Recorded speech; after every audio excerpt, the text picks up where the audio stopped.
Ladies and gentlemen, this Red Gaming Sitcom video we're going to be discussing PlayStation 4's Killzone Shadowfall.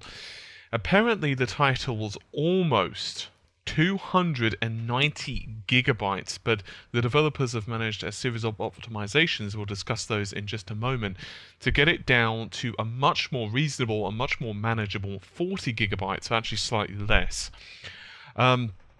So we know that the next generation games are becoming bigger and bigger and bigger. For example, the PC version of Call of Duty Ghosts originally was rumoured to be weighing in at about 50 gigabytes, and since Infinity Ward have actually said no, not quite that big, but still pretty damn big, 40 gigabytes.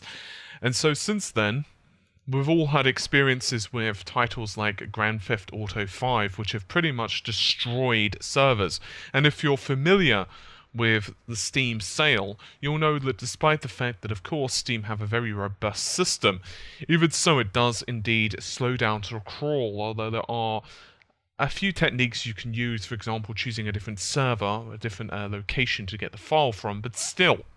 So what's the cause of this? Why was Killzone Shadowfall so damn big? Well, according to the technical art director of Guerrilla, his name is Michael van der Leeuw. I'm hoping I've pronounced that correctly. I've probably butchered his name, so I can only apologise to the poor man.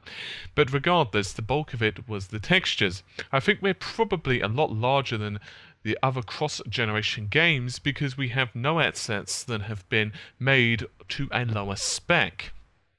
Remember as well, out of quote, that the levels are a much more open affair. And he said the surface area, he's obviously referring to the levels and the maps, I'm guessing here must be about 5 to 10 times bigger than Killzone 3 was. Now, believe it or not, Killzone Shadowfall, in terms of raw size, is actually a small amount of a downsize from Killzone 3. Killzone 3 was actually about 1.5 gigabytes larger. Now, the reason that this was the case is because there was a lot of duplication. Basically what they did was they took many different versions of the same video in various different languages. They would have multiple versions of the same textures and much more. He said, and I quote, "I think at some point the disk image that we were generating was about 180 gigs, and if we were to put all the levels in, which we didn't, because then the disk image generator broke, it would have been around 290 gigabytes of data. So we had to completely re-architect how we were dealing with the data, and we did a lot of work. This is actually something I'm extremely proud of, to optimize our disk access patterns. Sony made special libraries for us because we were the first ones hitting these sort of problems. I think it's something that a lot of people will need to be doing in the future." Now, end quote for a moment. You may also remember the PlayStation 4 has the download as you playing option, and you're still going to need a fairly hefty amount of file to be able to do this. You're looking at about 7.5 gigs. Basically, the studio added onto this. Realistically, I think a lot of people can do this. It's just that the initial chunk of 7.5 gigabytes is quite big. I think if we would have known exactly how everything would work, I think next time around we'll try and see if we can design something that doesn't jeopardize the game, which will make it even friendlier. But I think all things considered, this being a launch title, and we've got like 2 minutes 44 from disk to the first level and had no installs, I think it's already a massive improvement over the previous generation.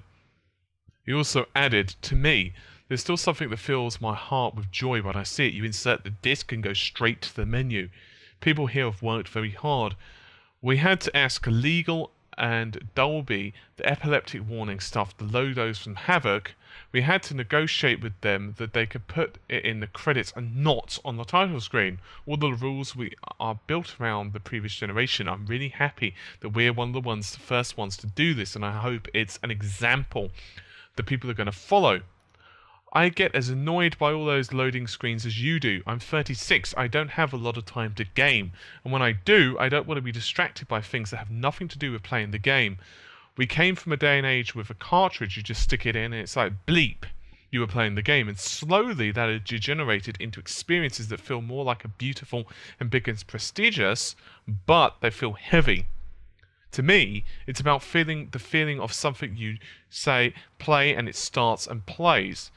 It feels quantitatively beautiful.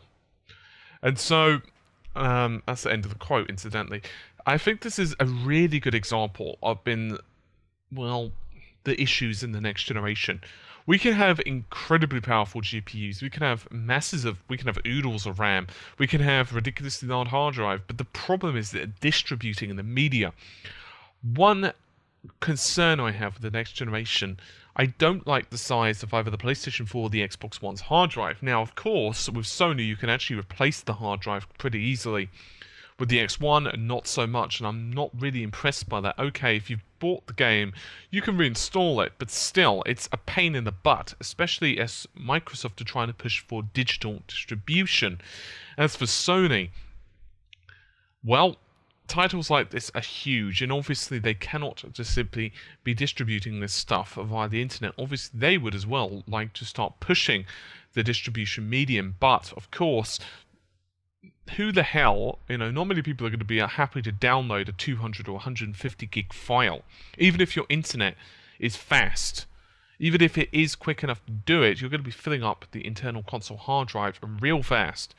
I mean, even if you've got a terabyte hard drive in your PlayStation 4, that's only around 5 games if they're going to be about 180 gigs. So obviously optimizations are incredibly important, incredibly crucial. And no doubt, this next generation is going to be having its own share of optimizations. PC gamers are already getting used to the pain of seeing a 30 or 40 gig install. Even Max Payne 3, which is a pretty damn old title now, to be honest with you. The install size for that sucker was around 30 gigs, and you just think to yourself, really? Anyway, I'm going to get going. Hopefully you've enjoyed the video. I'll see you soon. Take care. Bye for now.